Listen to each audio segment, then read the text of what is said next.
સરકારી જમીન ઉપર છેલ્લા લાંબા સમયથી કબજો જમાવી ગેરકાયદેસર રીતે દબાણો કરતા તત્વો સામે તંત્રએ લાલાપ કરી છે। આજે હજીરા મોરા વિસ્તારમાં તંત્રનો મેગા બુલડોઝર ફરી વળ્યો અને સરકારે જમીન કબજે લીધી હતી।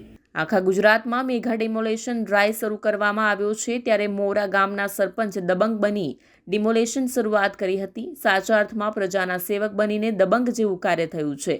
મોરા 3 રસ્તાથી દામકા પાટિયા સુધી અને 3 રસ્તાથી રિલાયન્સ 4 નંબરના ગેટ સુધી કલેક્ટર બુલડોઝર ફેરવાયું હતું।